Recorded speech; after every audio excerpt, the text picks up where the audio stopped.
पालघरमध्ये मालगाडी रुळावरून घसरल्याने वाहतूक 13 तासांनंतरही विस्कळीत.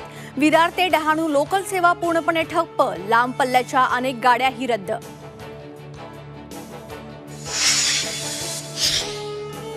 ससून रुग्णालयात चौकशीसाठी गेलेल्या समितीला बिर्याणीच्या मेजवानीचा घाट. पुण्यात चर्चांना उधाण.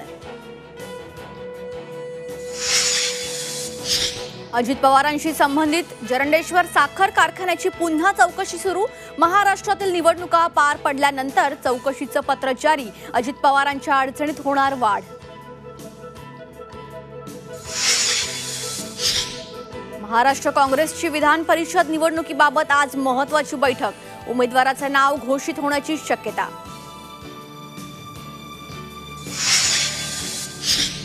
उपमुख्यमंत्री देवेंद्र फडणवीस आज वाराणसीत. पंतप्रधान नरेंद्र मोदींच्या प्रचारात होणार सहभागी.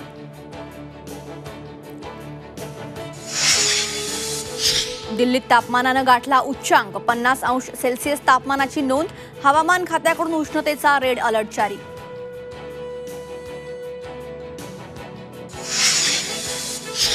बुलढाण्यातील भिंगारा, 40 टापरी आदिवासी पाड्यांवर भीषण पाणी टंचाई.